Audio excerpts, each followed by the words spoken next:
Hello, Charles. Hi, Michael. How are you today? I'm doing just fine. How are you doing? All right. I'm a little bit out of practice with this lecturing thing, so I hope this goes well. I'm absolutely sure it will. So today's lesson is continuing what you were talking about in terms of game theory, but I'm going to be focusing in on what happens when you are worried about making decisions with more than one player in a sequence, which we started to get into at the end of your discussion, but I'm going to go more into it. Okay. I really like the logo, by the way. Thanks very much. Yeah, it's a specially designed game theory logo. I like it very much. I will point out, however, that all sequels should be called The Quickening. Yeah, I was going to go with The Quickening or Judgment Day, but I didn't think that made any sense. That's a fair point. So let me take you back into what we were talking about last time. We were talking about the iterated prisoner's dilemma, and here's the prisoner's dilemma payoffs that you wrote down for us. Do you remember this? I vaguely remember this. And remember, it was about these two criminals, Smooth and Curly, and they were deciding whether to cooperate or defect against each other after they've been arrested. Right, and they defect. They always defect. They always defect, right. So in particular, we said, well, what happens if they have multiple rounds in which to interact? And so here they are, here are the two of them, and if they got one round to live, we did an analysis and we indicated that there's really nothing they can do other than defect against each other. It just is irrational to do anything else. Yep. So we said, all right, well, what happens if we allow there to be more than one round? So now we've got 2 rounds, and what we realized was that if you've got 2 rounds to go, then these players essentially face a 1-round game, because after this round, what they're going to do in the last round has already been determined. So it's almost as if that round doesn't really matter. There's nothing we can do now that's going to change what they're going to do in that last round. So it's sort of like there's just 1 round and we're going to defect again. Right. So life is terrible, and everyone is out to get everyone else. Exactly. And not only is it for 2 rounds, but this same argument continues as you go 3 rounds or more. Oh, it's like a proof by induction. It's kind of like a proof by induction. Yeah, well, it's proof by ellipsis. That's my favorite kind of induction, proof by ellipsis. So the question then becomes, what happens if the number of rounds left is unknown, right? So what we realize is that if you know how many rounds are left, the whole thing comes unraveled and they're just going to defect forever. But we raise the issue of what happens if the number of rounds left is unknown. And it seems like it shouldn't really make any difference, because if it's, say, some finite number, we just don't know what it is, then it seems like it should just still reduce to the same setup that we have. So I was looking into this, and it turns out that is it's not the case. It actually does make a difference, and it's really interesting how it goes and how it connects back with other things we've talked about. Ooh, tell me more. So here's how I started to think about it. So let's say, how can we represent the idea that we have an uncertain ending? Well, one way would be if we had some kind of generic probability distribution over the number of rounds that the game's going to be played. But this seemed like the simplest idea that I could think of. So here we have our 2 criminals, and what they're going to do is they're going to play a round of Prisoner's Dilemma, but at the end of that round, they're going to flip a coin, and with probability 1 minus gamma, that will be the last round. It's all over. But with probability gamma, they're actually going to play again. And they do this after each round, and so each round is basically statistically independent of the other rounds. I see. So the setup here is with probability gamma, the game continues. Now, notice that I chose gamma here. This was it's representing a probability here, but in the past we've used this to represent a discount factor.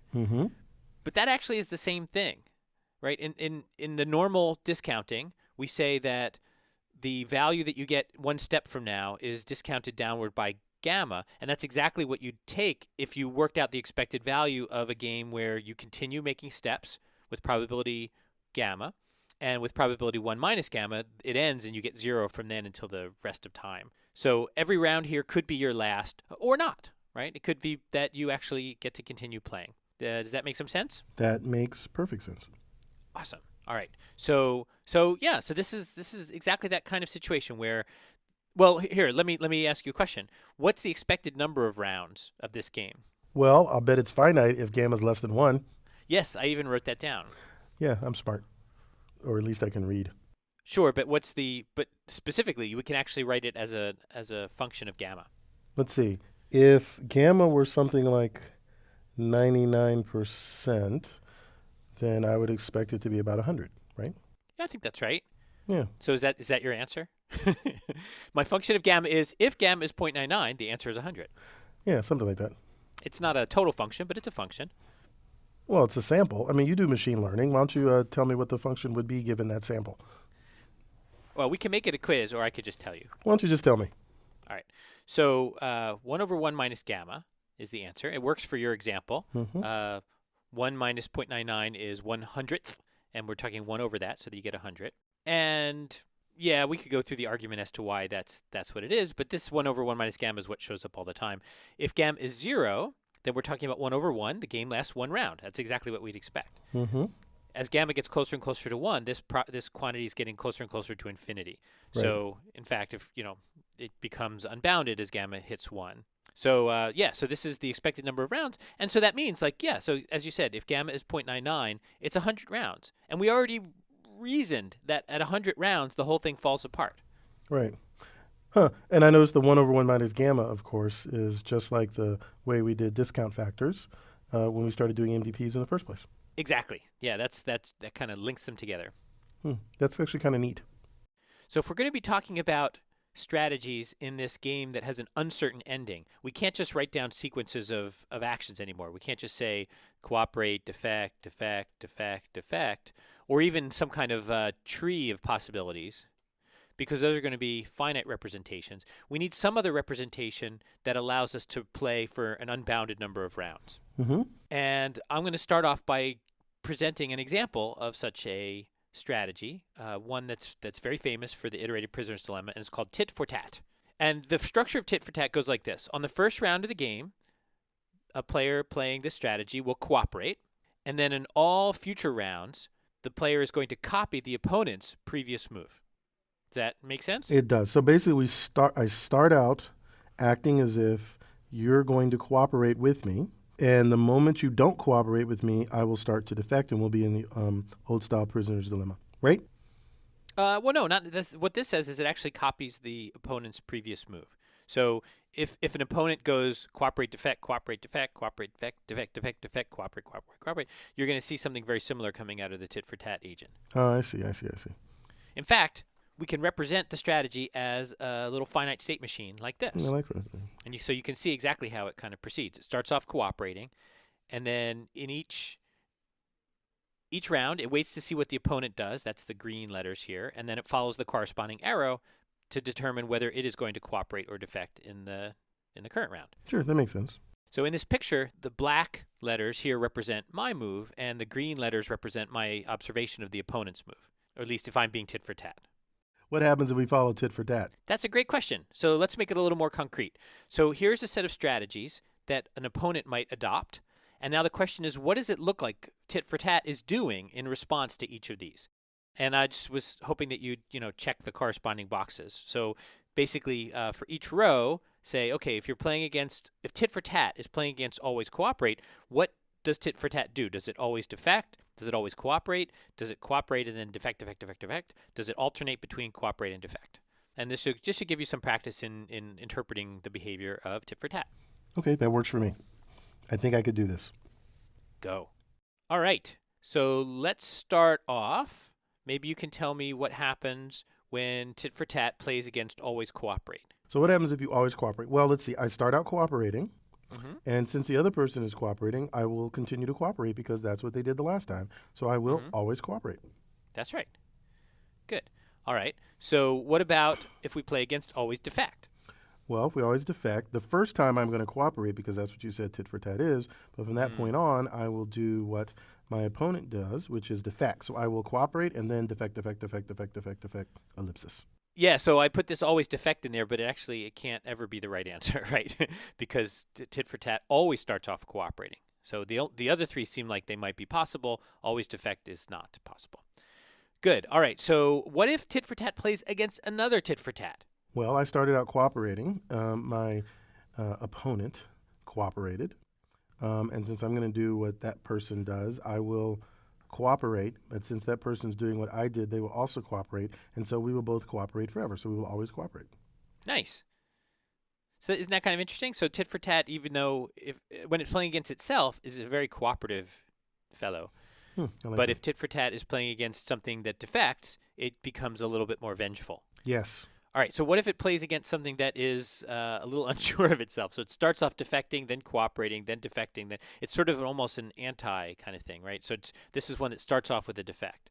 Right. So first thing I do is cooperate, and then after that, effectively, I do what the opponent does one step before. So I basically take I'm pointing to the screen. You can't see me. I take the DC, and I just put a C in front of it because that's what I'm going to do. So I will do CD, ellipsis. So that's your last choice. Isn't the CD ellipsis in Atlanta? It is, actually. It is the home of all such analysis of diseases in the United States. The Center for Disease Control? Is that what it's called? That's exactly what it is. Come to Atlanta and work for us. All right, so good. So that's the pattern of responses that Tit for Tat makes against this set of strategies. Oh, so we answered my question. All right, so now that we have a sense of what Tit for Tat does against various strategies, let's try to think about what we should do against Tit for Tat. So what do we do if we're facing Tit for Tat? So I'm just going to break it down to two possibilities. It turns out there's actually more, but these two are pretty instructive. So let's pretend that we have to choose between always defect as a way of playing against Tit for Tat, or we have to be always cooperate playing against Tit for Tat. So what I've written down here is what the total discounted reward is going to be, or the total reward in this case, as a function of gamma. So let's start with what happens if you play always cooperate against Tit for Tat. Well, you already told me that such a thing will result in Tit for Tat always cooperating. Mm-hmm. And that means that we're going to play in this box, the cooperate box. And that means on every single round, we're going to get a -1, which means over an infinite run, we're going to get an average of -1 over 1 minus gamma. Mm-hmm. That makes sense. You agree with that? I do. Just it's -1 repeated over and over again.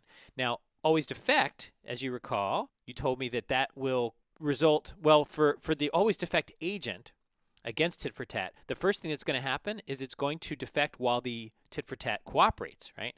So we're going to get 0 for playing that strategy on the first round. And 0 doesn't sound very good, but look at the alternatives. They're all negative. So 0 is pretty good. Mm-hmm. So it does this sort of, good thing in the first step. Then after that, Tit for Tat responds by always defecting in response, right? And that means we're going to be stuck in this box, the defect box, where you get -6s for the rest of ever. Yes. So that means -6 over 1 minus gamma, but that starts one step from now, so we multiply it by another gamma. Okay. All right? So these are two different expressions that represent what our payoff will be for adopting two different strategies. And in fact, if gamma is really high, very close to 1, then this is a really good answer, right? Because it sort of grows, it's like -1 over 1 minus gamma. So for high gamma, we're talking about something that's -1 times a really big number. Mm-hmm. Whereas this first one is not so good for high gamma, because what's going to happen is it's going to end up getting -6 on every step. So it's going to do worse overall. But if we're talking about a low gamma, then let's say 0, for example, a gamma of 0 will always defect will get 0 plus 0, Right. but always cooperate will get -1 over 1, and 0 is better than -1. So for really small gamma, like if the game's unlikely to last many rounds, you should defect. But if the game is going to last a long time, then you should cooperate. I believe that. Cool. All right. So then my question to you is, what's the value of gamma for which these two different strategies to play against Tit for Tat are equally good? I think I know the answer. Whoa, that was fast. Let's give everybody else a chance to think about it. Okay. Go. All right, Charles. What you said you have the answer. How do we figure it out? It's 1/6. I guess that's which we don't. I don't know if it will accept that. It's whatever 1/6 is expressed as a decimal. But yeah, 1/6. How did you get that? I saw the number 6 and figured it had to be 1/6 because you said it was low. But here's what I actually did while I was thinking about it: is you said, well, when are they equally good? Well, if you always defect, you get -6 gamma over 1 minus gamma, and if you always cooperate, you get -1 over 1 minus gamma. So they're equally good when those two values are the same. Good. All right. And the denominators are the same. As long as gamma is not 1, that's fine. Right. If we divide by the -6, we get gamma equals a 1/6. Exactly. Excellent. So that's interesting, right? So it's saying that for gamma values that are less than a 1/6, we should just defect because the game's not going to last long enough for us to form any kind of coalition. But for things higher than a 1/6, a half, 3/4, 0.999, it's going to be better to cooperate than to defect against tit for tat. Or a 6 plus epsilon. Indeed. Yeah, I like that. That's actually very cool. Now, we kind of cheated here because I told you there's just those two strategies, but there's actually a bunch of other strategies you can play against tit for tat. And it's worth thinking through, how do you compute a best response to some finite state strategy? So tit for tat is a finite state strategy, and then it has these, these two states, and the strategy is expressed in terms of transitions between those two states. But in general, if we have some kind of finite state strategy, like tit for tat, how do we figure out how to maximize our own reward in the face of playing against that strategy? So in this picture here that I drew, the states are labeled with the opponent's choice, the finite state strategy's choice. Okay. Mm-hmm. The edges, that's in black, the edges, and labeled in green here, are labeled with our choice. So for example, if we're in this state, if our opponent is in this state, Mm-hmm. we have a choice. We can either cooperate or defect on this round. Mm-hmm. So the green arrows tell us how that will impact the state of the opponent. And then these red numbers, I just added the information about, well, I know that if the opponent is about to cooperate and I choose to cooperate, I can just look up in the payoff matrix that that's a -1 for me. All right, agreed? So I just annotated all these edges, all these choices with these extra numbers. So one of the things that's cool about this is, unlike just the payoff matrix representation that we had before, our choice impacts the payoff, which is the same as that, but it also impacts the future decisions of the opponent. And that gives us this structure here, and also says that this is maybe a little slightly harder thing to figure out because of the fact that we can't just maximize the number. We actually have to think about where that's going to lead us in the future as well. So two things then. One, I was always fond of saying that the matrix was all that you needed, but that really only made sense when you were just playing once. Yes, that's right. Right? And two, I look at this and it's a finite state machine, but you know what else it looks like to me? It looks like an MDP. Excellent. It is indeed an MDP. Now, in this case, my opponent's finite state strategy is deterministic, so it's a deterministic MDP. But it's a discounted MDP. Gamma is playing the role of the discount factor. The entries from the payoff matrix are playing the roles of rewards. Our action is playing the choice of our action. And the opponent's internal state structure is playing the role of our states. So it's an MDP. And so how do we figure out what an optimal strategy is against a finite state strategy? We solved the MDP. Yeah, exactly. So any method for solving an MDP can then be used to actually compute the strategy. So what is the strategy going to look like? It's going to be a mapping from states of the opponent to action choices for us. Right. But that's fine because, I mean, a state doesn't have to be your state. It's just what matters. So what matters in this case is what the opponent's going to do. Right. So now what are the strategies that could be meaningful against tit for tat? So we could, if we cooperate, then we're going to stay in this state, and it's always going to be the right thing to do to cooperate. So always cooperate is one. If we defect, now we have a choice again. So we could defect from this state, which would cause us to defect forever. So always defect is another one. But what's the other thing that could happen? Well, we could tit for tat ourselves. Well, sorta. I mean, so we could defect. So we could defect against cooperate, but cooperate against defect, which would actually cause us to do DC, DC, DC. So those are the only. Oh, I see. No, you're right. I'm not sure how to say it, but the policy is defect when you're in this state and cooperate when you're in this state. But the effect of that is to go back and forth against tit for tat. Right. Basically take this loop here. And those are the only policies that matter. And in this case, we worked out that always cooperate is good against tit for tat if it has a high discount factor, and always defect is better if you have a low discount factor. But we can get that for real by actually solving the MDP. Right, and that makes sense. And the reason those are the only three, let me see if I get this right.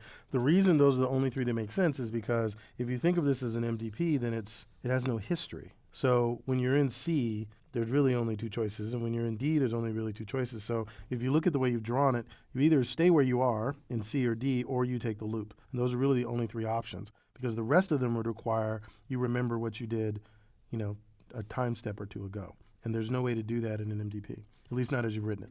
Well, there's a way to do it. It just would never be better than doing it this way. So an MDP always has a Markov deterministic optimal policy. Right. So we only need to consider those. I think that's the same thing that I was trying to say, but with different words. Okay. All right, so now that we have a handle on what it means to compute a best response against some finite state strategy, let's actually take a look at these. So this is a quiz. Imagine that we have a gamma that is large, so greater than a sixth. Mm-hmm. What is the best response to each of these strategies? So this will be a quiz, but let me just make it clear what the goal of the quiz is. So if you are playing against always cooperate, which of these is the best response to it? Which of these is going to actually have maximum reward? If we're playing against always defect, which is going to have maximum reward? And if we're playing against tit for tat, which are going to have maximum reward? Any questions about that? Does that make sense? I'm just making certain I have the rows and the columns right. So my opponent is playing on the rows. Yep. And so I'm choosing among the columns for each one of those rows. Yes? Yeah. So I labeled it best possible response for the columns, and these are the opponent strategies on the rows. Okay. Okay, go. All right. So is it clear what these answers are? Let's find out. So let's see. We already worked out the math on this, so we know that for gamma greater than 1/6, cooperating is better than defecting in general. So if I'm going against someone who's always going to cooperate, then I should always cooperate. Incorrect. What? Yes. So we didn't actually work that out. What we worked out was what to do if you're playing against tit for tat. If you're playing against someone who's always cooperating and is completely oblivious to us. No, you're right. You should always defect because you're always going to win. Indeed. Yes, You're always going to win. You're going to get 0 on every time step. Right. Yeah. No, that makes sense. That's beautiful. All right. What about always defect? Well, if you're always going to defect, you might as well defect. Indeed. Because we're just in the regular old prisoner's dilemma world. Good. All right. So now we have this other strange beast here. So our opponent is playing tit for tat. So we could always defect. Right. But we get a higher score if we can convince tit for tat to cooperate with us. For gamma greater than 1/6. That's right. So that you should always cooperate. That is true. However, Mm-hmm. what if we play tit for tat against tit for tat? You'll end up in the same place. Yeah. So that's just as good. Mm-hmm. And that's kind of interesting. If you think about mutual best responses. Yes. So that's a strategy a pair of strategies where each is a best response to the other. We have another name for that. Do you remember? No. You told us what it was. Yeah, but I probably use different words. It's a Nash equilibrium. That's what a Nash equilibrium is. A pair of strategies where each is a best response to the other. There's no way that either would prefer to switch to something else to get higher reward. And that makes perfect sense. You're in an equilibrium. And it is a Nash equilibrium. Okay. So we can use this little table here to actually identify Nash equilibrium. So what would a strategy be? So if one player plays always cooperate, then the best response to that is always defect. Mm-hmm. But the best response to always defect is always defect. So always cooperate is not part of a Nash equilibrium. Right. But what about always defect versus always defect? No, it is. So that's a Nash, right? Yep. Because they're both doing the thing that is the best response to the other. Right. All right, this box here, always cooperate against tit for tat, that's not okay because if a player does always cooperate, it's always better to switch to always defect. Yep. But check this out. If you are playing tit for tat and the other player is playing tit for tat, there's no reason to switch because it's actually a best response. It's the optimal thing to do. And that works from both players' perspectives. And that makes sense. So, like you said, check this out, and you've been using check marks. That's very good.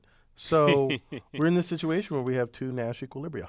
Indeed, and one of these Nash equilibria is cooperative, which is the thing that we were sad about, or at least I was feeling really sad about in the last lesson. The idea that, man, it's clear that they should just try to get along. You explained that you can modify the reward structure, and then they would get along better. But here it turns out, well, no, another thing you can do is just open it up to the possibility of playing multiple rounds. As long as you don't know how many rounds, it becomes possible to have a strategy that is best off cooperating and is, in fact, a Nash equilibrium. Isn't that equivalent to changing the reward structure? It's definitely related to changing the reward structure. It's a particular way of changing it. A very particular way. Yeah, because it's not true anymore that we can do this in the one-shot case. You have to be in the repeated game setting. Right. So you change your reward structure to be a sum of rewards, but it's actually an expected sum of rewards, and you don't know where it is you're going to stop. So I guess you are change. You change the game. You change the rewards, but in a sort of very subtle way.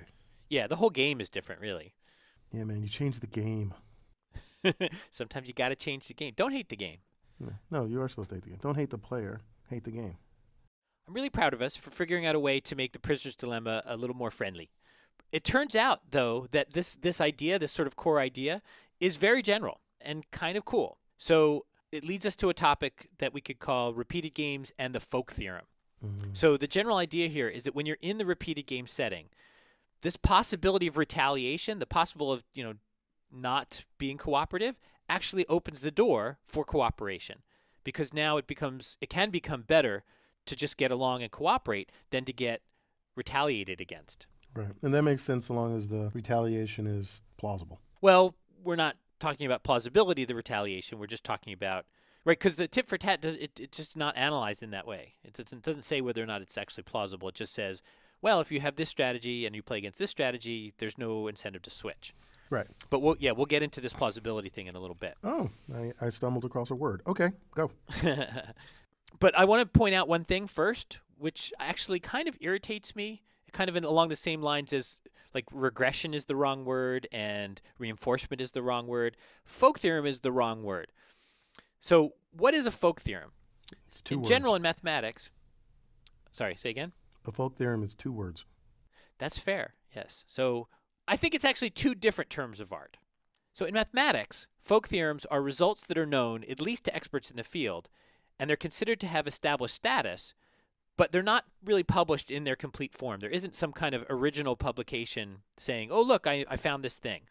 It's more something that like kind of everybody knows, and so you don't really give anybody credit for it. So it's like a theorem that is in the general cloud of understanding. It's sort of among the population, among the group. Wait, does anyone ever prove these folk theorems?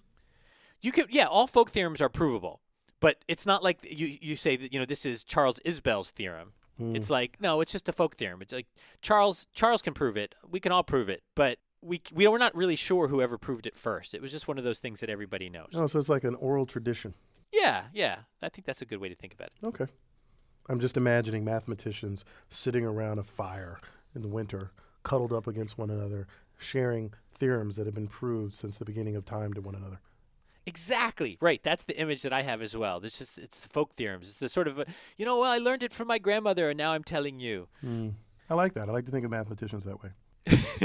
As grandmothers. Yes. So that's what a folk theorem is in mathematics. However, in game theory, it means something different.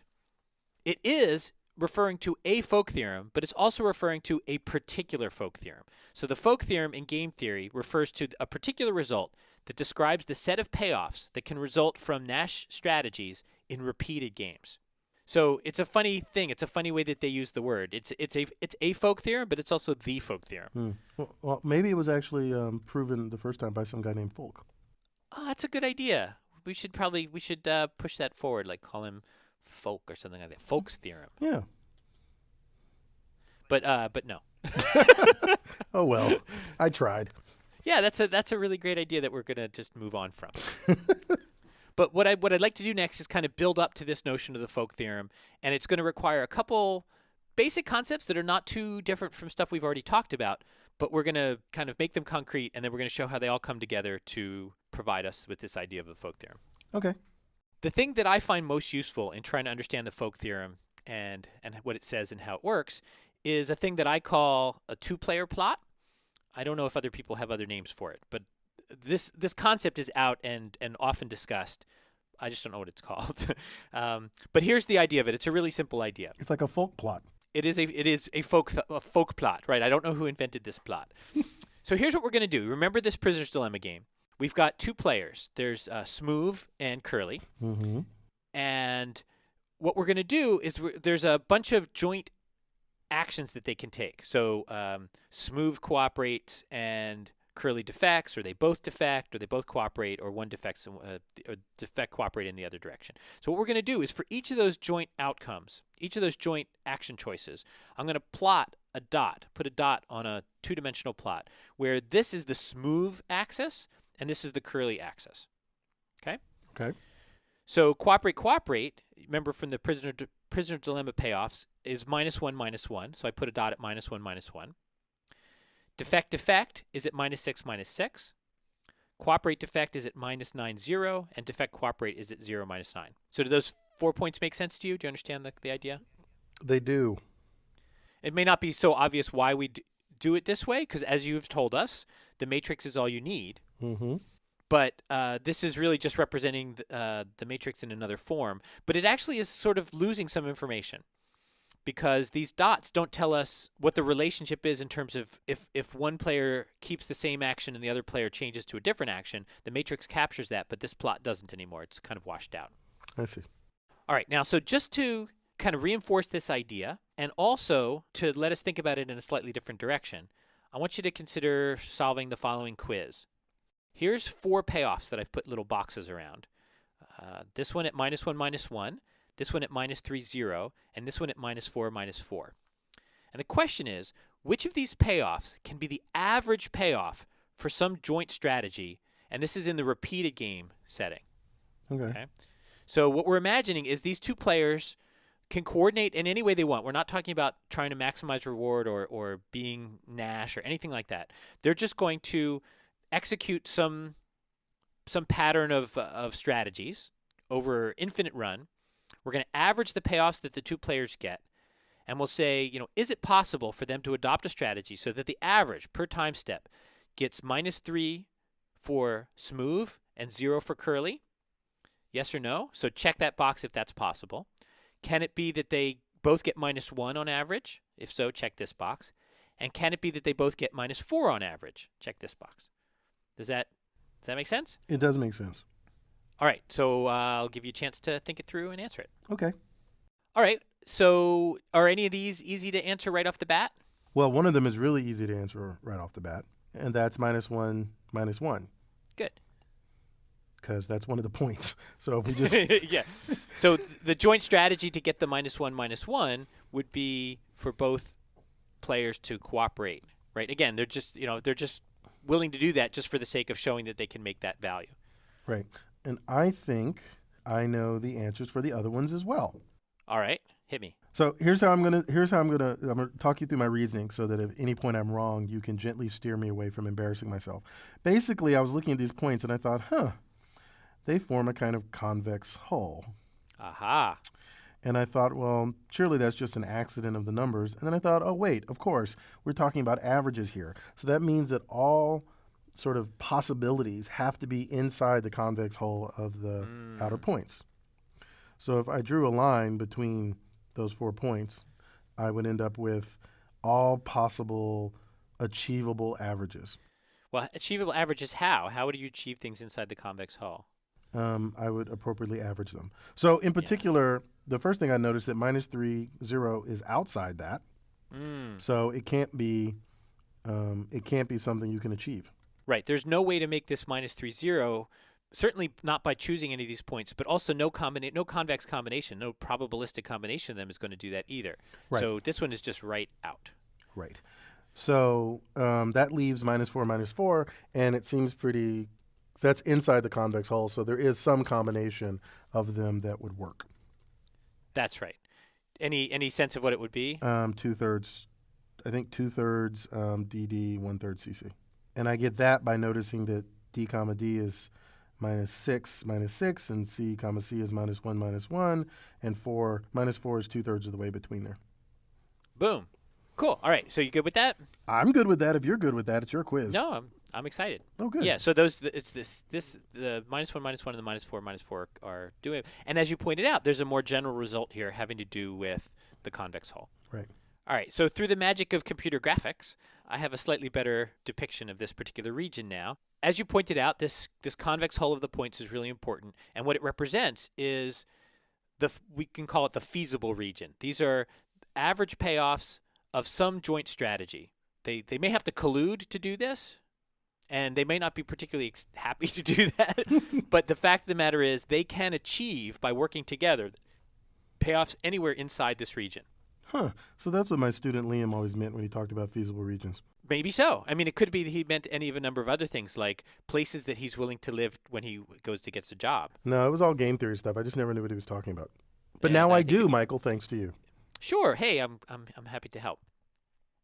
So this is a really useful kind of geometric way of picturing something that would otherwise be a little bit harder to see, I think, in the matrix form. Sure. All right, the next concept that we're going to need to understand the Folk theorem is the notion of a min-max profile. So a min-max profile is going to be a pair of payoffs, one for each player, and the value for a player represents the payoffs that that player can achieve by defending itself from a malicious adversary. So what do you suppose a malicious adversary would mean in a game theory context? Someone who's desperately trying to hurt you. And what does hurt mean? Get you the lowest score. Yeah. And what does that remind you of from your lesson? My grad students. You think they're malicious? It would explain a few things. Yeah, I don't think they're malicious. They're sweet. Yeah, I know a lot of them, and they're wonderful people. Well, what it reminds me of is they are wonderful people. It reminds me of zero-sum games. Exactly. So you can imagine thinking about the game that we're playing no longer as being I get my payoff and you get yours, but I get my payoff and you get the negative of my payoff. So you don't really care about yourself anymore. All you care about is hurting me, and that's the idea of a malicious adversary. I have some ex-girlfriends like that. It is. People do get into this mode sometimes, and that's actually going to be important in understanding the Folk theorem. So. What I'd like to do is figure out what the min-max profile is for this game. So this is a very famous game theory game example. Sometimes goes by the name Battle of the Sexes. Is that what the B and the S stand for? Sometimes it stands for Bach and Stravinsky. Ugh. Those are like composers, I think. You mean like, I don't know, the Backstreet Boys and Sting. Ah. All right, that works for me. So let me explain this story. It turns out that Smoove and Curly actually got away. They didn't make any kind of deal. They actually just figured out a way of escaping from the jail. So they're back out on the streets again. Mm-hmm. And they decided that they'd like to celebrate their freedom by going out to see a concert. And they both decided that in advance, but what they didn't know was which concerts were available. Once they escaped out of the world and couldn't communicate with each other, they discovered that there's in fact 2 concerts in the city that night. The Backstreet Boys are playing, and Sting is playing. Okay. Now, as it turns out, each of them is now going to have to choose whether to go to the concert with the Backstreet Boys or Sting, and they're choosing independently. Now, if they end up going to different concerts, they're both going to be unhappy and get zeros. I see. If they end up at the same concert, then they're going to be happier. But in fact, as it turns out, Smoove really likes the Backstreet Boys and would prefer that they both end up at the Backstreet Boy concert. But Curly really likes Sting and would prefer that they end up at the Sting concert. That's not realistic. Which part? The fact that I prefer the Backstreet Boys to Sting. What do you mean you? I mean, this is Smoove. He's a criminal. That's a fine point that you make there. There is no connection between these characters and ourselves. Real-life characters, living, dead, or fictional, or mathematical, or instructional. If so, otherwise purely coincidental. Yeah, I could switch these around if you'd prefer. No, I'll go with your fantasy. All right. I think that payoff matrix might actually look something like we both have 2s in the same place. But anyway, but let's say for the purposes of this example, there's a little bit of a disagreement. Okay. So now what we need to figure out is what the min-max profile is for this game. Okay. All right. So that's going to be a pair of numbers. Mm-hmm. One number corresponds to the payoff for Curly, and one number corresponds to the payoff for Smoove. And it should be the payoff for Curly should be the payoff that Curly can guarantee himself, even if Smoove is trying to get him to have a low score. Okay. And vice versa. Smoove's score is going to be the score that he can guarantee himself, even if Curly is trying to minimize Smoove's score. All right. So let's do this as a quiz. So I want you to find the min-max profile for this game, this Bach-Stravinsky game or Backstreet Sting game, and put the number for Curly in the first box and Smoove in the second box. Okay. Go. All right, what do you got? I'm going to say it's 1-1. All right. How would you figure that out? Well, first I would ask you if that's correct. We'll see when you try to figure it out. Okay. So the idea here is I'm trying to figure out what Curly would get if Smoove was out to make certain that Curly got the worst possible value. So Curly gets to choose among rows, and Smoove gets to choose among columns. So if I chose the B column, then Curly could get a 1. Given a choice, Curly would go for the first row instead of the second row because Curly would get a 1. If I took the S column as Smoove took the S column, then Curly would choose the second row and would get 2. And 1 is lower than 2, so Smooth would choose the first column, and Curly would have to get the first row, and it would end up in a 1. Does that make sense? Yes, but here's what you haven't figured out. Yes. What happens if Smooth, because if Smooth says, I'm always going to choose the Backstreet Boys, then you're right, Curly should also choose that and at least coordinate. But what if Smooth is random, say half and half random between the two options? And I don't know what's going to happen before then? And you don't know what's going to happen. Sorry? I know it's half. Curly knows it's half and half, but doesn't know which one he's choosing at any given time. Exactly. I see. Then I would end up with 1/2 and 1. Then for choosing B, the expected score would be a half, and for choosing S, the expected score would be 1. Yep. Oh, I see. And then Curly would choose S and get the 1. Right. And that's still consistent with that. Mm-hmm. Can we work out what the worst case is? What do you mean? Well, I feel like we should solve it like a zero-sum game, like we did in your lesson. Oh. Say that Smooth is actually choosing a probability, either X or 1 minus X. So I thought you were asking for like a pure decision. I wasn't even thinking about mixed decisions. Ah, yes. It could be a malicious and randomized adversary. Ugh. So we really are. You said ugh. Well, we really are talking about my ex-girlfriends. Okay, so you just do the math. Do the math. All right. So if Smooth chooses Backstreet Boys with probability X and Sting with probability 1 minus X, then Curly for choosing Backstreet Boys will get X on average, and for choosing Sting will get 2 times 1 minus X on average. And the useful point is going to be to discover when these are equal to each other. Yep. So in fact, Smooth, by being malicious and stochastic, can actually force things down to 2/3. And things being symmetric as they are, Curly can do the same. Okay. So basically, Curly can behave in such a way that even against a malicious adversary, he could guarantee himself a score of 2/3. Yeah, a malicious, possibly mixed adversary. That's right. Okay. But 1-1 would be right if we were sticking with pure strategies. But why would we do that? That's right. But for the purpose, that's right. And you can do a version of the folk theorem. In fact, there's lots of different flavors of the folk theorem. The one that we're going to focus on is going to allow for these mixed strategies. But in fact, in general, you could say, no, I kind of like the mixed strategies. Let's just stick with that. No, I like the mixed strategies too. I just wasn't thinking about them. So I want to point out that, in fact, the solution that you gave, I think that actually does correspond to what is usually called min-max, which is the pure strategy. Yay! So the min-max is in fact 1-1. The other concept is really important too, though, and I think it's sometimes called the security level profile. So instead of the min-max profile, the security level profile, and that allows for the possibility of mixed strategies. So that gets you down to the 2/3, 2/3. I think it turns out that there's folk theorems that can be defined with either of those concepts. I prefer this one, but I do like this name better. So I apologize if that made things confusing. I'm not confused now. I think in the end, Michael, the important thing is we were both right. Well, the example that I'm going to next, these two concepts line up. So let's do that, and then we don't have to care. I'm all for that. Let's do that. So here we are back at the prisoner's dilemma again. You may recall this picture. Vaguely.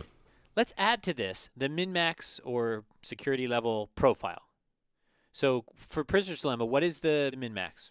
Isn't it D comma D? It is indeed D comma D, right? So this is the value that you can guarantee yourself against a malicious adversary. Malicious adversary is going to defect on you, and the best thing you can do in that case is to defect yourself. Yep. Agreed? Agreed. All right, so now let's take a look at the intersection of the following two regions. There's this nice yellow region that we've already got, and then we've got a new region that's defined by this min-max point, this min-max profile. So the region that is above and to the right of this min-max point. So that's the region. This region, all right, we already said that this yellow region is called the feasible region. Or orange or whatever color it is. So I'm thinking we can call this other region the acceptable region. And what I mean by that is, if you think about it, payoffs in this region are Smooth getting more than what Smooth can guarantee itself in an adversarial situation, and Curly getting more than Curly could guarantee himself in an adversarial situation. So these are all better than it could be. So why not call it the preferable region? The preferable region. It's preferable to not being in this region. Mm-hmm. The intersection of these two Is the feasible, preferable, acceptable region? exactly. It's kind of, special from the perspective that it is both feasible and preferable. And now we are ready to state the Folk theorem. So here's the Folk theorem. Any feasible payoff profile that strictly dominates the min-max or security level profile can be realized as a Nash equilibrium payoff profile with a sufficiently large discount factor. Prove it. What we're going to do is we're going to construct a way of behaving where both players are going to play so that they achieve this feasible profile. And the reason to make that a Nash equilibrium, what we need to do is make it so that it's a best response. And the way that we're going to make it a best response is we're going to say, do what you're told, follow your instructions to achieve that feasible payoff. And if you don't, then the other player is going to attack you. It's going to adopt a strategy that forces you down to your min-max or your security level, and that's your threat. So the best response to that threat is to just go along and do what you're told to achieve that feasible payoff. The only way that that's going to be stable, though, is if the thing that you're asked to do, the feasible payoff, is better than the min-max, right? Because that has to be a threat. You can't threaten somebody and say, do this or I'm going to give you candy. It's got to be do this or I'm going to give you something that's less pleasant than what I've asked you to do. Okay. That actually makes sense. Yeah, so this is a really cool idea. I like it. Hey, could you try saying that again, but with like a southern accent? Just the Folk theorem part? Any feasible payoff profile that strictly dominates the min-max security level profile can be realized as a Nash equilibrium payoff profile with sufficiently large discount factor. I like that because now it's a folksy theorem. So another way to think about the proof of the Folk theorem is you could prove it with a little strategy that is referred to as Grim Trigger. I like that. I like the way it sounds. So here's the basic structure of Grim Trigger. It says that what we're going to do is we're going to start off taking some kind of action or pattern of actions that's of mutual benefit. And as long as this cooperation continues, this mutual beneficial behavior will continue. But however, if you ever cross the line and fail to cooperate with me, then I will deal out vengeance against you forever. So once again, we're talking about my ex-girlfriends. I don't know why you're obsessed with this. Maybe it's just trying to help you understand, so you know kind of what this situation is. Anyway, here's what that looks like in the context of prisoner's dilemma, right? So cooperation is the mutually beneficial action, Yes. and as long as you continue to cooperate with me, that's this C arrow here, then I will continue to cooperate with you. But if you ever defect on me, I swear I will spend the rest of my life making you pay. So no matter what you do at this point, defect or cooperate, I will just continue to defect on you. Pain will rain from the sky. Okay, well, this makes sense. So the idea here is that if you know that I'm going to do this, then hopefully it makes sense for us to continue to mutually benefit. Right. So the whole purpose of this is to create a Nash equilibrium kind of situation, right? Where if I'm playing this strategy and you're playing this strategy, then neither of us has any incentive to cross the line, and so we're just going to continue to cooperate. Crossing the line is going to decrease your reward, so there's no benefit to doing it, so you won't do it. So Right. it's nice because it gets us a Nash equilibrium. Hmm. But there's a problem with it. Of course. And you pointed it out before, so let's dive in and make sure that we understand it and see if we can fix it. Okay. The problem is that in some sense, the threat is implausible. And in a very kind of real sense. So what's happened is if you do fink out on me, if you do cross that line, the idea that I will then spend the rest of my days punishing you, foregoing reward myself, right, not taking a best response against you, seems kind of crazy. Do you agree? Yeah, again, my ex-girlfriends. Yeah, I totally get this. No, I'm saying that nobody would do that.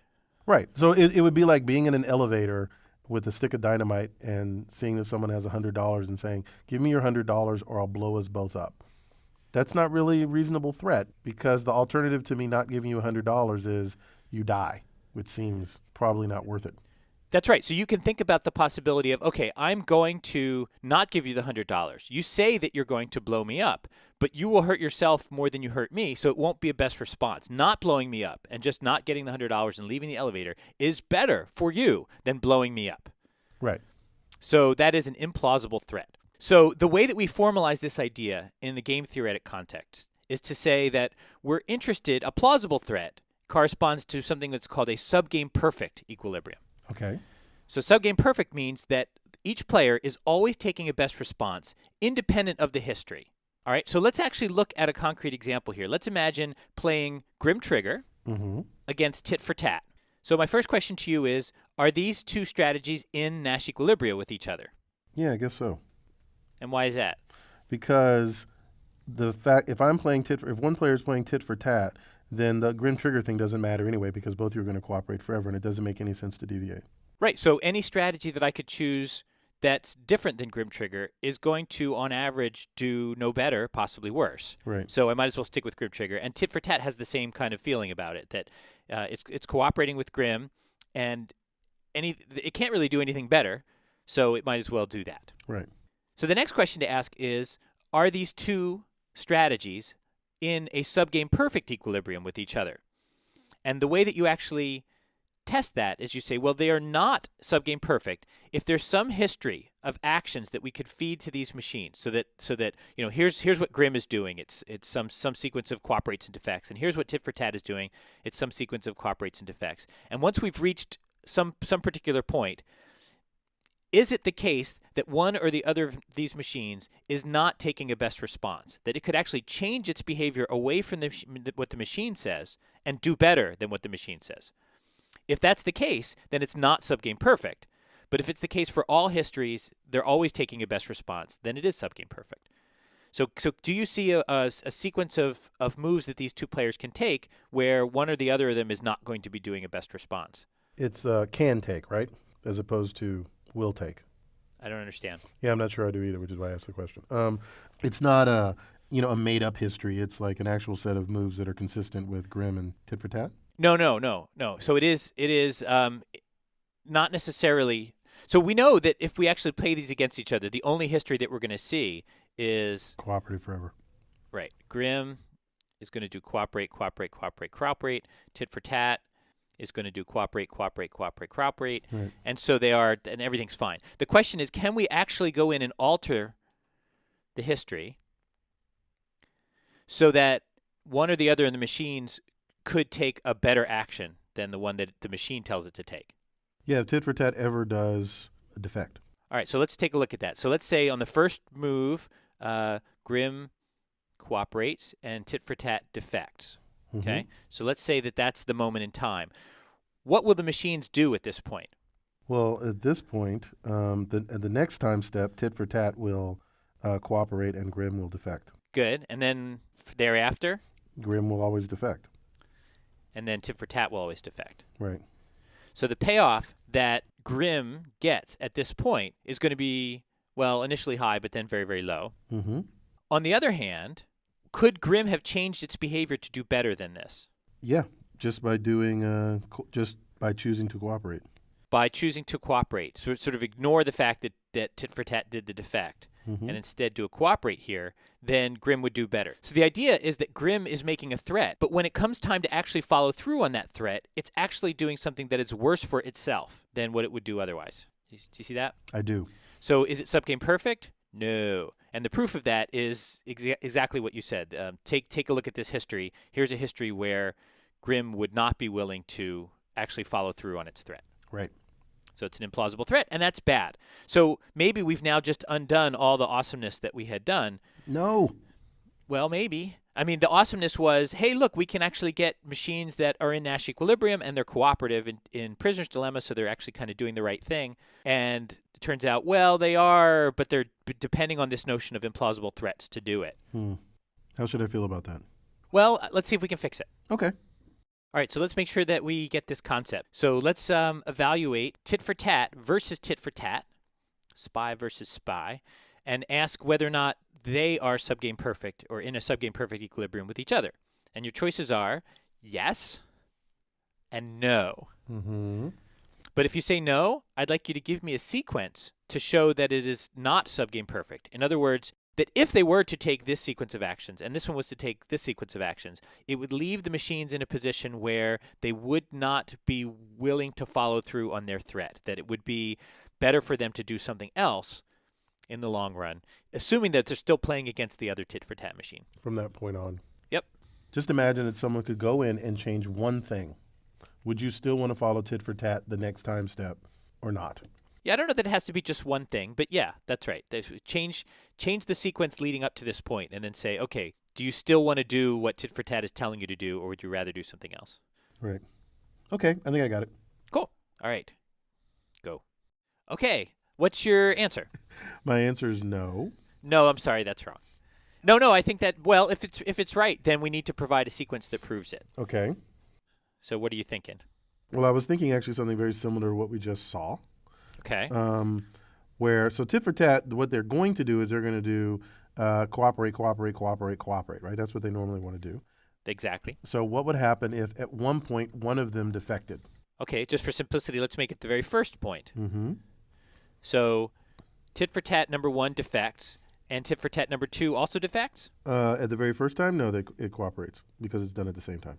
Well, I mean, so we can feed it anything we want. So we could tell tit for tat 2 to cooperate. It's sort of like we've taken over its brain for a brief amount of time. So I'm not yet convinced it's going to matter for this. But the thing is that from that point on, tit for tat 2 is going to want to, for the next step, tit for tat 2 is going to want to defect. That's right. And tit for tat 1 would want to cooperate. Uh-huh. And that sort of sucks for tit for tat 2, right? So, I don't know. So maybe we should try to think through what is the expected reward for tit for tat 2 to actually do this defect at this time. Or wait, no, so sorry, to stick with the tit for tat machine at this time. Well, what's going to happen at that point is it's going to keep alternating. That's exactly right. So it's going to get the rewards corresponding to D versus C, C versus D, D versus C, C versus D. Over and over again. Yeah. So let's think about it in the average reward case. So in the D versus C, if it does D when the other machine does C, then it gets 0. Mm-hmm. If it does C when the other one does D, it gets -9. Mm-hmm. And then this alternates. Yep. So if we look at the average reward, which is basically what you get when the discount factor is very, very high, mm-hmm. it's scoring -4.5. Right. Is there any way that it could behave against tit for tat, starting from this point, that would do better than -4.5? Just go ahead and cooperate. Just cooperate forever. Well, cooperate the next time, and then keep doing tit for tat from that point on. It'll work out to be cooperate forever. On average, that's right, which will get us a -1. So not being tit for tat at that point, but instead turning to always cooperate would actually get it better. So the idea that it should defect at this point is an implausible threat. Exactly. So this is not subgame perfect. So yes, you nailed it. Yay. Does that make sense? It did make sense. Good. All right. So that leaves open the question of, is there a way to be subgame perfect in Prisoner's Dilemma? Can I ask you a question? Sure. Before you answer that? So I had sort of convinced myself that it didn't matter whether tit for tat number 2 started out with C or started out with D. I'm trying to decide whether that's actually true. Okay, that's a good question. So what will happen from this point on, if we now continue, we took over the brains of tit for tat and we forced them to play defect against defect. And now we release that and we let them do whatever it is that they're going to do. And what are they going to do is They would defect defect forever. Yeah. And is there anything that tit for tat 2 machine could do to get a better score than that? Cooperate. Yeah, so it could, cooperating with tit for tat will bring it back into mutual cooperation. It will actually get a better score. Yeah. So in one case, it would average to -1, and the other one it would average to -3, and -1 is better. So you're right. Good point. Okay. So really, what matters is that we get them defecting. Right. Okay, so that makes sense. So I was right that it didn't matter, although you do get slightly different answers or slightly different averages. That's right. But in both cases, there's a way of getting a higher average. Right. Okay, cool. That's what I thought. I thought it was something like that. So now let's go back to what you wanted to do. So are we going to be able to figure out how to do Prisoner's Dilemma in a way that is subgame perfect? Well, how about I propose a machine and we'll see what it does. Okay. So here's a machine that is sometimes referred to as Pavlov, named after the Russian psychologist who was studying gastric juices and then figured out how animals learn. So I don't know why it's called that in this particular case. But here's what the machine looks like. It says start off cooperating, and as long as the opponent keeps cooperating, then cooperate. So far it sounds a lot like tit for tat. Yeah. If you defect, then move to the defect state. So, okay, it still looks a lot like tit for tat. And again, this defect state has 2 arrows coming out of it, but they're reversed from what they were in tit for tat. Here it says, if you cooperate with me, I will continue to defect against you. But if you defect against me, then I'm willing to cooperate with you. So that's a little strange, right? That is a little strange, yes. So, the way to get me to stop defecting against you is to defect against me. And then I become cooperative again. So in other words, take advantage of you until you sort of pull a trigger on me. Seems like it. Yeah. It's a funny thing. So again, tit for tat is like repeat what the opponent did. Pavlov is basically cooperate as long as we're agreeing. If we both defect, I'll cooperate. If we both cooperate, I'll cooperate. But if we disagree, if I defect and you cooperate, or you cooperate and I defect, then I will defect against you on the next round. That sort of makes sense. Really? Yeah, right? I mean, it says if you're cooperating, I'm going to cooperate. If we're going to both start out cooperating, and then if you ever defect on me, then you have basically attacked me, and so I'm going to defect on you unless you start cooperating again, in which case I think that you're being reasonable because of what I did, and so now we're going to start cooperating again. Except that's tit for tat. No, you're right. You're right. I take it back. It doesn't make any sense. It's weird. It's too a many little bit V's, weird. Too many V's. Too many V's? Mm-hmm. In Pavlov, it has the two V's. Yeah, but you can think of them as being like arrowheads. Oh, well, then that makes much more sense. Yeah, exactly. Okay. Yeah, so it's this weird thing where I'm going to continue to defect against you until you realize that I'm hurting you. You punch me once, and now, okay, good. We're even again. We good? Yeah, we're good. Oh, this is like men on a basketball court. Yeah, sure. But now here's the question. Is this Nash? So we'll make that a quiz. So here's a quiz. And I chose it this way so I can maximize the number of V's in one sentence. Is Pavlov v. Pavlov Nash? I think I know the answer. All right, let's give everybody else a chance to think about it. Okay, go. All right, what do you get? I say yes. And the answer, that comes from what? Well, you both start off and cooperate. And so you're always going to cooperate. And it doesn't make any sense for anyone to ever move away from cooperation. Indeed. Hence, you're in equilibrium. In particular, you're in a Nash equilibrium. That is correct. So that's very good. So you were able to realize that Pavlov is a Nash equilibrium, but we can go further than that, or farther than that. Further. We can go further than that and show that, in fact, Pavlov is subgame perfect. So unlike tit for tat, it's actually subgame perfect. So let's take a look at how we could convince ourselves of that. So I think the important thing to see is that by feeding these two Pavlov machines different sequences, we can get into any of these four different combinations of states. They're both in the cooperation state. They're both in the defect state. One's cooperate, one's defect, and one's cooperate. Mm-hmm. And so is it the case that no matter which state those are in, that the average reward is going to be mutual cooperation? So let's check. So if they're both cooperating, and then now we continue with these Pavlov machines, then they will mutually cooperate. So yes. All right. If we're in defect, then what's going to happen? Well, then they both agree, so they cooperate. So they're going to move to cooperate, and then they'll stay there forever. So then that'll be mutual cooperation. Awesome. What if one's in cooperate and one's in defect? Then they disagree. Right. And they move to the other state. More specifically, what? Oh, I don't know. I can't remember. I'm trying to keep track of who's who. So if I cooperate and you defect, then let's see. The guy who cooperates moves to defect, and the guy who defects moves to defect. Because now you agree, and so you're going to cooperate. Boom. So when we're in the cooperate defect state, then on the first move, let's see, the right hand Pavlov just defected, so that causes this transition, and this guy just cooperated, which causes this transition, so that we've gone to defect. Right. Which means that we're going to average cooperation, because that's where we're going to get stuck in the long run. Right. And the same thing works through here. Boom. That's actually very cool and kind of counterintuitive. Yeah. It's really neat. So sort of no matter what weird sequence we've been fed, we manage to resynchronize and then return to a mutually cooperative state. So I have a question for you. Go for it.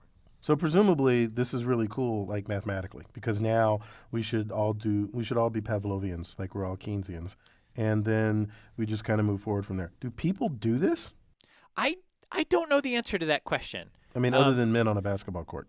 Sure, you can always return to that. Though I'm not sure I'm aware of any analyses of men on a basketball court and whether or not people have analyzed that. Hmm. But how about this? If I find out, I will post something on the instructor comments. Okay, that seems reasonable. So Pavlova's subgame perfect. That's awesome. So remind me again why I care that something's subgame perfect.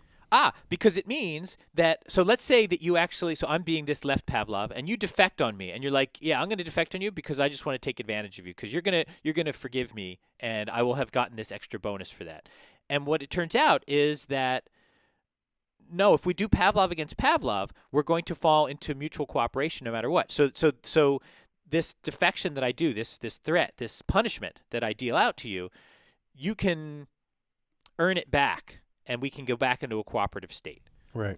So it's worth it to me to punish you because I know that it's not going to cost me anything in the long run, and it stabilizes your behavior in the short run. Sure, makes perfect sense. So it becomes a plausible threat. I like it. So this Pavlov idea actually is more general than just the prisoner's dilemma or iterated prisoner's dilemma, and in fact led to a result that I like to call the computational folk theorem. The idea of the computational folk theorem says that you give me any two-player bi-matrix game. What's a bi-matrix game? Just that there's two players. Okay. So it seems kind of redundant, doesn't it? It does. What makes it bi-matrix, as opposed to a two-player zero-sum game, which you can write down with a single matrix, this is like each player has its own reward matrix. I see. But you're right. I could have just said bi-matrix game and left out the two-player. And it's an average reward repeated game. So we're going to play round after round after round, and we're going to look at the average reward. Or you can also think of it as discounted with an extremely high discount factor. Okay. So you give me one of those games, and what I can do is I can build a Pavlov-like machine for any of these games and use that to construct a subgame perfect Nash equilibrium for any of these games in polynomial time. Wow. So, and the way that this works is, if it is possible for us to have some kind of mutually beneficial relationship, then I can build a Pavlov-like machine quickly. If not, then the game is actually zero-sum-like, right? Because in a zero-sum game, we can't mutually benefit, so we can't do anything like Pavlov. We're just going to beat each other up.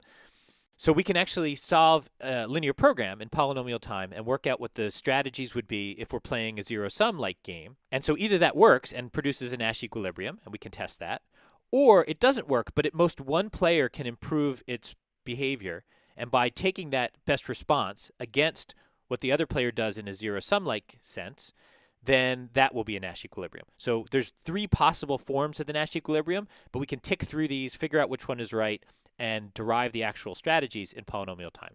Wow, that's pretty impressive. Who came up with this idea? So this is a result due to Peter Stone and somebody. Me. Ah, well, that's very impressive. So you managed to find a way to sneak in some of your own work into this class.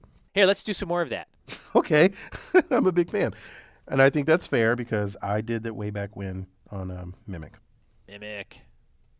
So, yeah, so the last topic, that's all I really wanted to say about the folk theorem and repeated games. What I'd like to do now is move to stochastic games, which is a generalization of repeated games, and talk a little bit about how this relates back to things like Q-learning and MDPs. Oh, okay. That sounds cool. Almost sounds like you're wrapping up. It is that, and that will be the end of the new material. Wow. But that means we're coming towards the end of the entire course. I know. We're going to all cry with disappointment. And I think, and I just say this, as an idle suggestion, that the students should demand that we teach more classes. I concur. So let's get there so that they can demand. So what I'd like to tell you about is a generalization of both MDPs and repeated games that goes by the name stochastic games, also sometimes Markov games. I like the name Markov game better, but I use stochastic games because that's what other people call it, and sometimes it's good to use words that other people use. And what stochastic games give us is a formal model for multi-agent reinforcement learning. In fact, I like to think of this in terms of an analogy, which is something like MDP is to RL as stochastic game is to multi-agent RL. It's a formal model that lets us express the sorts of problems that take place in this formalized problem setting. That sounds very promising. Cool. All right. So let me give you. I'll start off by explaining it in terms of an example, and then I'll give a more formal definition because I can't not. So this is a little game played between A and B. Oh, I should have it between Smoove and Curly, but traditionally it is played between A and B. And sometimes it's good to use the words that other people use. I've heard that, but I wouldn't say it quite that way. So This is a 3x3 grid. Each of the players can go north, south, east, and west, and can stay put if that's helpful. And the transitions are deterministic, except for through these walls here, which are called semi-walls. So these thick lines represent walls that you can't go through. The thin lines just represent cell boundaries. But this kind of dashed line here is a semi-wall, and that means if you try to go through that, say by going north if A goes north from this position, then 50% probability A will actually go to the next state, and 50% probability A will stay where A is. So the goal is to get to the $sign, and if you get to the $sign, you get $100. So if we ignore A for a second, what should B do to minimize the number of steps necessary to get the reward? Go left and then go up, then go up. Or I'm sorry, go west and then go north and then go north. Yeah. And what should A do, ignoring B? Go east and then go north and then north. Yeah. Unfortunately, these guys live in the world together. And what happens is they can't occupy the same square. And as soon as somebody reaches the $sign, the game ends. And the other player, if the other player hasn't reached the $sign, gets nothing. I see. So now there's a little bit of contention. So what happens if A and B both try to go to the same square at the same time? Let's say that we flip a coin and one of them gets to go first, and then the other one will bounce off of the first one. But that's not a problem when it comes to reaching the money. But it's not a problem. Yes, right. So the money is kind of like a money pit. I don't think that's what a money pit is, but okay. And so they can dive in and they both get the money because they're in the money pit. I like it. So what do you do if you're A? How do you play this game? Oh, let's think of another thing. Can you think of what it might mean to have a Nash equilibrium in a game like this? Oh, that's an interesting question. It would mean, what do you mean, what would it mean? It would mean that neither one of them would want to deviate. It would mean a pair of strategies for the two players. Now, the strategies are now multi-step things that say they're like policies, right? So it's a pair of policies such that neither would prefer to switch. So can you think of a pair of policies that would have that property? Well, no, I'm not sure. I was trying to think about that. So I was thinking that kind of if I were a nice guy, what I'd want to do is I'd want us both to try to go through the semi-walls. And if we both go through the semi-walls, we just go up again, and then we hit the $sign at the same time. And that's very nice. So, okay, good. So that seems like a cooperative kind of strategy, right? Where they're both, 25% of the time, both will get through, both will go to the goal together. Hooray. But 25% of the time, neither one will get through, and then we're in the same place we were before, so that's okay. The problem is the other 50% where one of them gets through and the other doesn't. Right. So what do you do if you make it through and the other one doesn't? What do I do if I get through and the other one doesn't? Well, if I'm only going to do this the one time, then I just keep going and get the $, and the other person loses. Yeah. All right. So what this works out to be is that A is going to get to the goal 2/3 of the time, and B is going to get to the goal 2/3 of the time. Mm-hmm.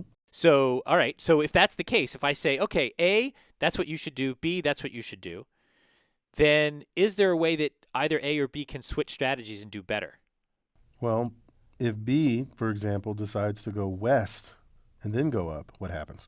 Yes, that's a good question. B will now make it to the goal 100% of the time, and A will only make it to the goal 50% of the time. So B has an incentive to switch to this strategy if we tell them to both go through the semi-wall. Right. So that wasn't a Nash equilibrium. B would want to switch to this new policy. Mm-hmm. Is this a Nash equilibrium? No. Wait, is it? No. Because why doesn't A just choose to go east? Well, would A do better on average by switching to this strategy? Well, let's see. No, actually. Oh, no. You said half the time they go through. Yeah. So half the time you flip a coin. So half the time I don't make it. Right. But half the time I do. So actually it looks the same. It looks the same. That's right. And B would go from 1 to 1/2. Yeah, that's true.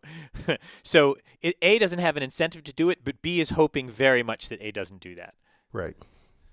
So there's one Nash equilibrium where B takes the center, another one where A takes the center. I guess if we do this coin flip thing, it works out this way. If it's the case that if they both if we change the rules here so that if they collide, neither of them gets to go, then both trying to go to the center is not a Nash equilibrium anymore because you can do better by actually going up the semi-wall.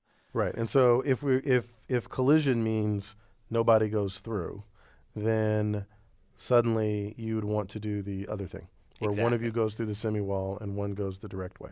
Right. So we can see that there's a bunch of different Nash Nash equilibria here, and that it's not so obvious how you'd find them, but it is at least clear that they exist and they have a different form than what we had before, because now they're policies instead of these otherwise simplified just choose this row of the matrix. Mm-hmm. Cool. All right, so let's think about how we might learn in these kinds of environments. Oh, okay. I like that already. So stochastic games, originally due to Shapley, have a bunch of different quantities: states, actions, transitions, rewards, and discount factors. And here's how we're going to do it. We're going to say that little s is one of the states, and actions could be like little a, but actually, since we're going to focus mostly on two-player games for the moment, I'm going to write actions as A and B, where A is an action for player 1 and B is an action for player 2. Sound okay? Sure. All right, so next we have the transition function. So the transition function says if you're in some state S and there's some joint action that's taken, like all the players choose their action simultaneously, A comma B, then what's the probability of reaching some next state S prime? And we can write rewards the same way. So there's reward for player 1, given that we're in state S and there's a joint action AB. And there's the reward for the other player, second player. And the discount factor is, like a discount factor. Sure, that makes sense. So, it's the same discount factor for everyone. Yes, good point. One need not define things that way, but in fact, that's the way it's always defined. Hey, not to go off on a tangent here, but sometimes I see MDPs and things like stochastic games defined with the discount factor being a part of the definition and sometimes not. Like it's just a part of the definition of the problem, or sometimes it's a parameter of an algorithm. Which do you prefer? Why have the discount factor actually listed as part of the definition of the game? I have no justification other than it's nice to have listed the things that might be important, as opposed to working through algorithms for a while and then saying, oh yeah, there's this other number that kind of matters too. Okay, that's fair. I was just curious. So one of the things that I actually find really interesting is that this model was laid out by Shapley, one of the a former Nobel Prize winner. I guess once you're a Nobel Prize winner, you're a Nobel Prize winner forever. Yeah, so stop being former. Shapley, the Nobel Prize winner. And as we're going to see in a moment, this model is actually a generalization of MDPs, but Shapley published it before Bellman published about MDPs. Oh, this is pre-Bellman. So MDPs, to some extent, can be thought of as a narrowing of the definition of a stochastic game. Huh. So, all right, let's do a little quiz and see that we really understand the relationship between this model and other things that we've talked about. Okay. All right, so stochastic games are more general than other models that we've talked about. And so just to make that case, here's a way of making the stochastic game settings more constrained, and by making them more constrained, actually turning them into other models that we've talked about or could talk about. So I wrote down 3 different ways of constraining the stochastic game model. One says that we're going to make the reward function for one player the opposite of the reward function for the other. The next one says that the transition function has the property that for any state and joint action and next state, that's going to be equal to the transition probability for state, joint action, next state, where we've changed potentially the choice of action for player 2. Mm-hmm. So basically, player 2 doesn't matter to the transitions or the rewards for player 1, and the rewards for player 2 are always 0. So that's again, you can specify this as a stochastic game. And then in the third case, we are saying that the number of states in the environment is exactly 1. So I claim that by doing these restrictions, we get out the Markov decision process model, a zero-sum stochastic game model, and the repeated game model that we've been talking about in the context of like the Folk theorem. So what I'd like you to do is write the letters A, B, and C in the correct boxes. Okay. Go. All right. Talk me through it. Okay, so I'm going to say that I think I know the answers for this one. And let's start with the first one. So R1 equals minus R2, which you'll notice they are equal and opposite. And in fact, if you add them up, that is, you sum them, you end up with 0. So I'm going to say that's a zero-sum stochastic game. Nice. For 2, basically you're saying that for all intents and purposes, there's only one agent, which just makes it a regular Markov decision process. Yeah. So isn't that interesting that that just by making the other player irrelevant, then that's what an MDP is. It's like a game where the other players are irrelevant. Yeah, which both of my children are like that. But okay, I think that's pretty cool. And in fact, I'd be right in saying that R2 doesn't have to equal to 0 as long as it just equals to some constant. Yeah, constant. Actually, depending on how you think about it, it could be, we could just ignore the whole R2 thing and just say that as far as the first player is concerned, since the second player really has no impact on anything, it doesn't matter. But the reason I put that in is I got kind of scared that, like, I feel like if I lived my life and knew that my actions affected the state and my rewards, but they were also affecting the rewards of somebody who didn't matter, like, I feel like that would actually still have an influence on me. Sure, but then the way you'd get around that is you would say, well, your R1 is actually equal to your R2. Oh, so if I had gone like that, wouldn't that be the case then that we're saying? Oh yeah, I see that the second player is irrelevant, but the first player may be relevant to both. Right. Yeah, okay, I like that a little bit better. Yeah, I mean, once again, it all boils down to changing the rewards. Okay, and so given A and B, I know the answer to 3 must be C, unless you're tricking me, and it could be A or B again, which I suppose you could have done. You didn't say they were mutually exclusive. So let me actually argue why it would be C. Well, there's only one state, and since you're in a stochastic game and you're going to be continually doing this, it means that you're basically doing the same game over and over and again. So it's a repeated game. Yeah. So in particular, the actions impact the rewards, but they're not going to impact the transitions because you're always just going to go back to where you were. The discount factor plays the role of deciding when the game is going to end stochastically. Mm-hmm. And so, yeah, it's exactly a repeated game. Like, this is the one I feel most comfortable about because this really does recover that same model that we've been talking about. I like it. Cool. Now, given that we actually are now in a model that generalizes MDPs, it would be nice if we could generalize some of the things that we did with MDPs, like Q-learning and value iteration, to this more general setting. So that's what we're going to try next. Cool. Now, what makes stochastic games more interesting, perhaps, than repeated games is the idea that the actions that the players take impact not just the rewards, but also future states. Right, and so this is the same issue that comes up when we're talking about Markov decision processes, and the way we dealt with it in that setting was by defining a value function. So it seems pretty reasonable to try to go after that same idea again. So what I've got here is actually the Bellman equation, and let's look at this together and see if we can fix it because it's not quite right for dealing with the idea of zero-sum stochastic games. So, okay, so you remember the Bellman equation? We've got Qi star.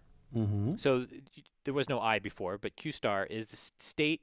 It's defined over state actions. So here we're going to define it over joint actions for the two players, action pairs.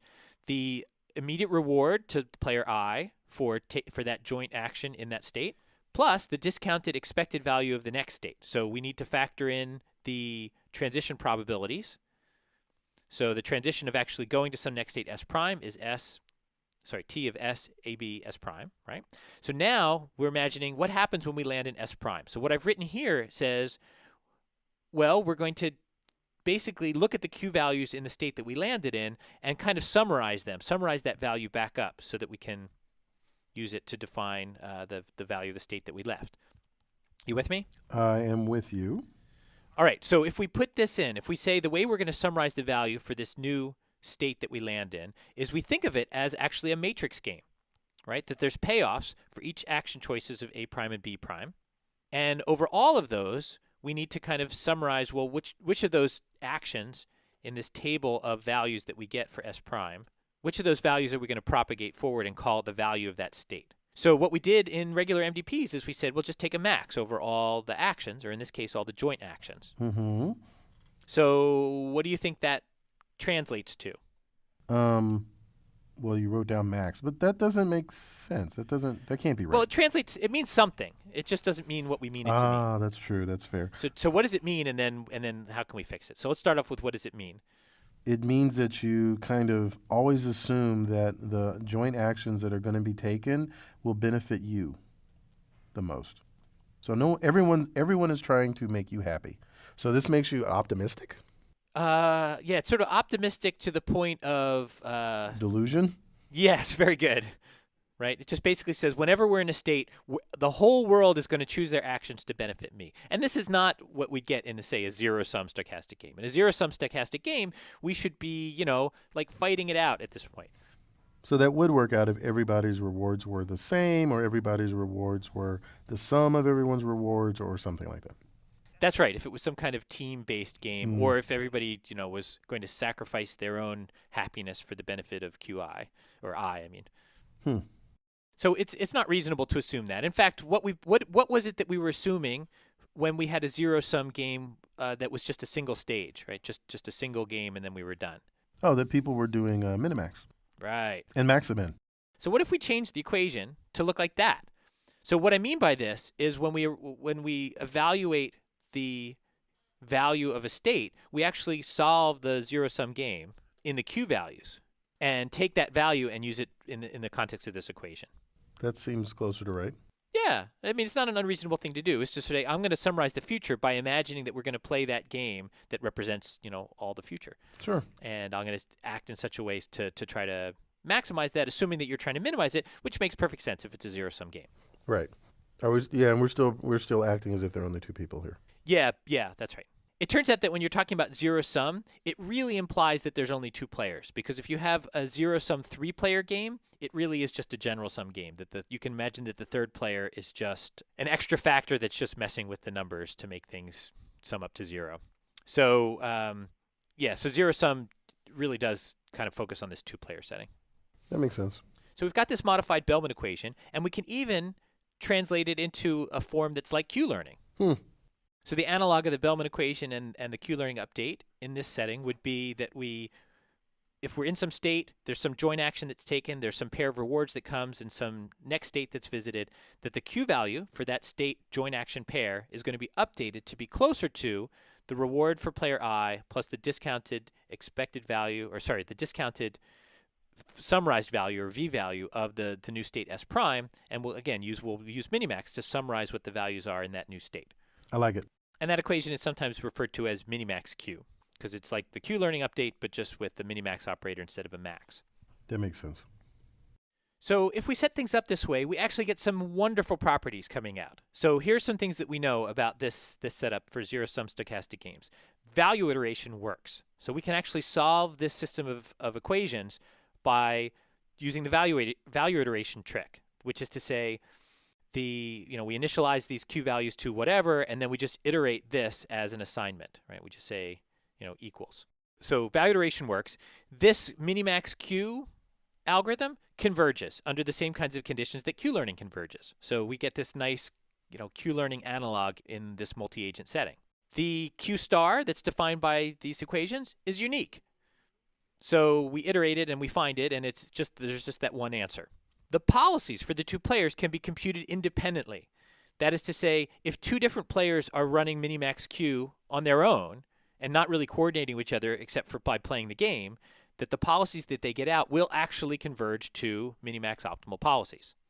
So it really does solve the zero-sum game, which is maybe not so surprising because, they are trying to kill each other after all.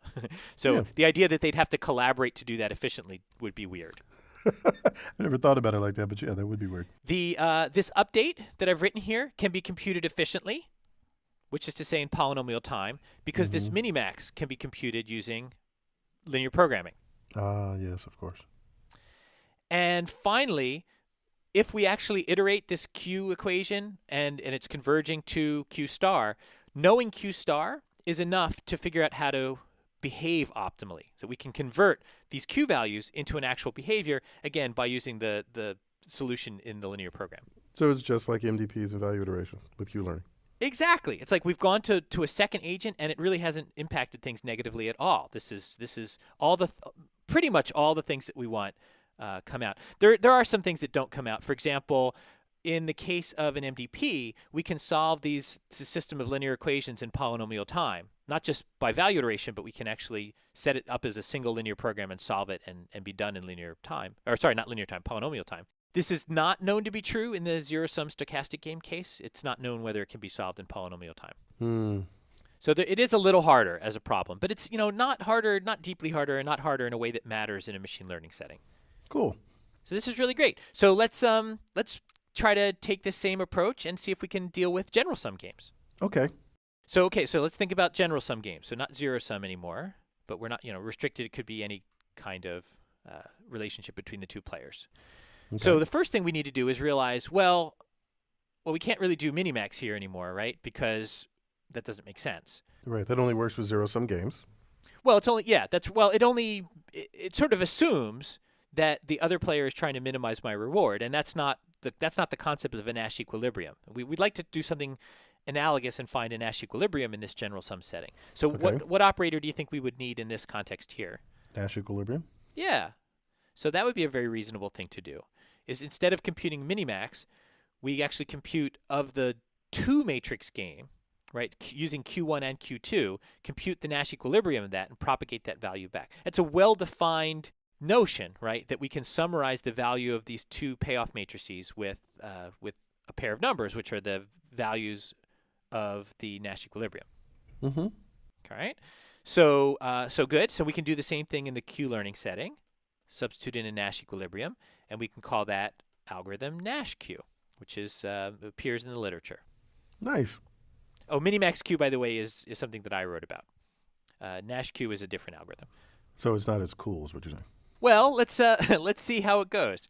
So this is now an algorithm. You can actually, this is a set of equations. It's not really clear exactly what it means, but we can think about turning that into value iteration, right, by turning this into an assignment statement. Mm-hmm. So what happens? Well, value iteration doesn't work. No. So if you repeat this over and over again, weird things can happen. It doesn't really converge. It doesn't really solve this system of equations necessarily. And unfortunately, the reasoning here is even harder in the case of Nash Q, because in the case of Nash Q, it's really trying to solve this system of equations using something like value iteration, but with extra stochasticity. And so it also suffers the same problem. It doesn't necessarily converge. There's not really a unique solution to Q star because you can have different Nash equilibria that have different values. Right. So there isn't really much hope of converging to the answer because there isn't the answer. The policies cannot be computed independently, right? So Nash equilibrium is really defined as a joint behavior, and so we can't just have two different players computing Q values. Even if we could compute the Q values, it wouldn't necessarily tell us what to do with the policies, because if you take two different policies that are both half of a Nash equilibrium, two halves of a Nash equilibrium do not necessarily make a whole Nash equilibrium. Right. Because they can be incompatible. So, so far so good, right? Yeah. I can't wait to see what happens next. The update is not efficient unless P equals P-pad, which is to say computing a Nash equilibrium is not a polynomial time operation as far as we know. It is as hard as any problem in a class that's known as P-pad. And this is actually a relatively recent result in the last 5-10 years. And this class is believed to be as hard as NP, so possibly harder. So it doesn't really give us any computational leverage to kind of break it down in this way. So that's unfortunate. And finally, the last little hope of, well, maybe we can define this kind of learning scenario using Q functions the same way we've been doing. Q functions are not sufficient to specify the policy. That is to say, even if I could do all these other things, efficiently compute a solution of, build the Q values, make them so that they're compatible with each other, and now I just tell you, here's your Q function, now decide how to behave, you can't. There's not enough information. You're depressing me, Michael. Yeah, so this is kind of sad.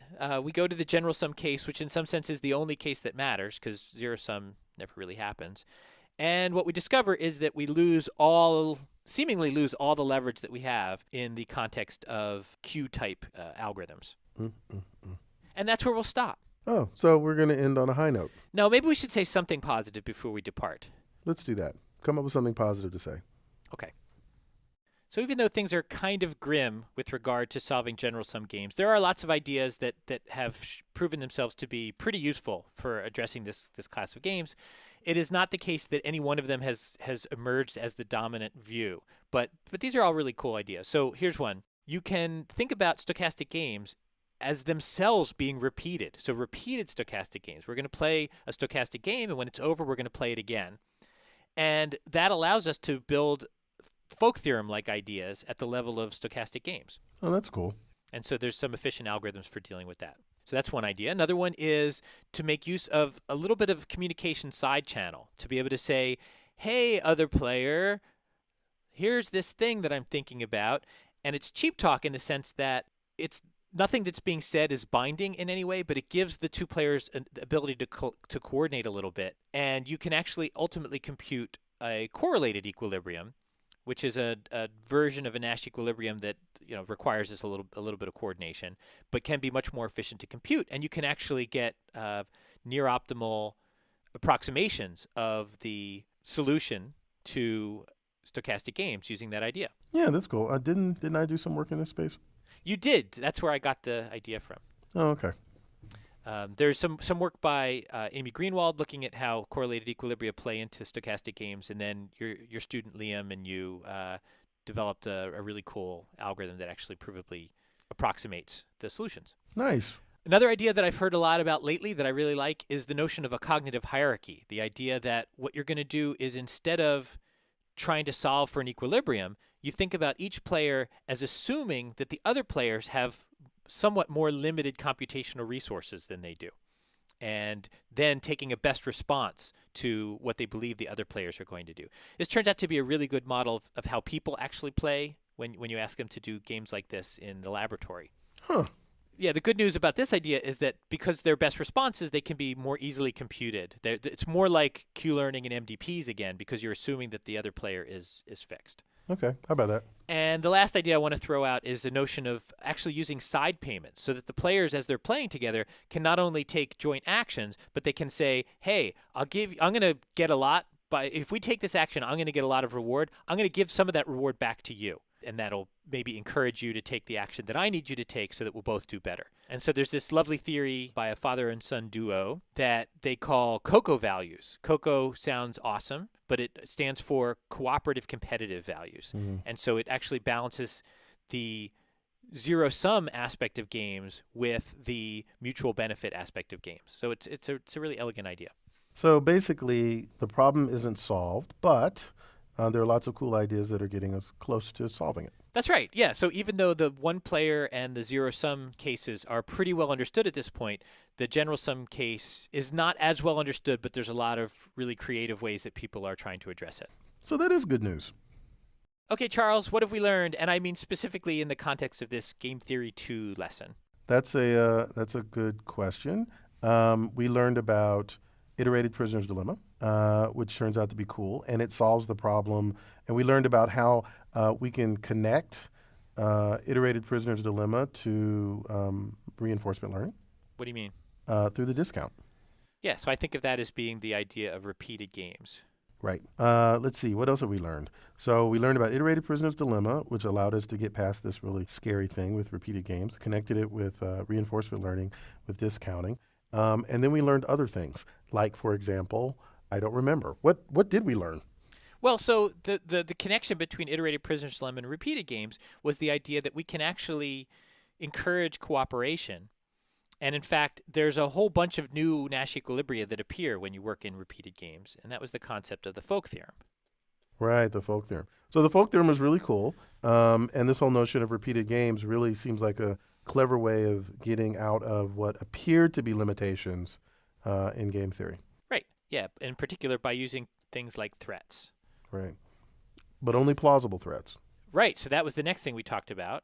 The idea that an equilibrium could be subgame perfect or not. And if it wasn't, then the threats could be implausible. But in the subgame perfect setting, they're more plausible. Right. Let's see. And then we learned about minimax Q. Well, there was one last thing we did on the repeated games, which was the computational Folk theorem. Yes, you're right. So basically what we learned is that Michael Lippmann does cool stuff in game theory. Or at least he does stuff that he's willing to talk about in a MOOC. Yes. So that's there's actually a technical term for that, right? MOOC acceptable research. Oh, I didn't know that. Mm-hmm. So all these things are, by virtue of the fact that they showed up in this class, MOOC acceptable. Exactly. All right, you're right. Then we switched to stochastic games. Mm-hmm. And they generalize MDPs and repeated games. Mm-hmm. Anything else? Well, that particularly got us to minimax Q, and then eventually to Nash Q. But despite the fact that Nash Q doesn't work, we ended up in a place of hope. We end with some hopefulness. Yeah, and I think that that's actually a lesson for the entire course. That at the end of the day, sometimes it doesn't always work, but there's always hope. We don't give up, and that's how research works. Even when we have impossibility results for things like clustering or multi-agent learning and decision making, we still keep struggling forward. And keep learning. And isn't that what's really important? I think so. It's important for us, and it's important for machines. Yes, that is beautiful. I feel like we've made it to a good place, Michael. Perhaps we should stop. Well, it has been delightful getting to talk to everyone, and it has been very fun getting to talk with you, Charles. And thanks to everybody for making this happen. I agree. And we have one more chance to talk with one another as we wrap up the class. And I look forward to that. So I will see you then, Michael. Awesome. Do we get to see each other in person for that? We get to see each other in person for that. That'll be fun. Yay. Okay. Well, bye, Michael. I'll see you next time. Bye. See ya. Bye-bye.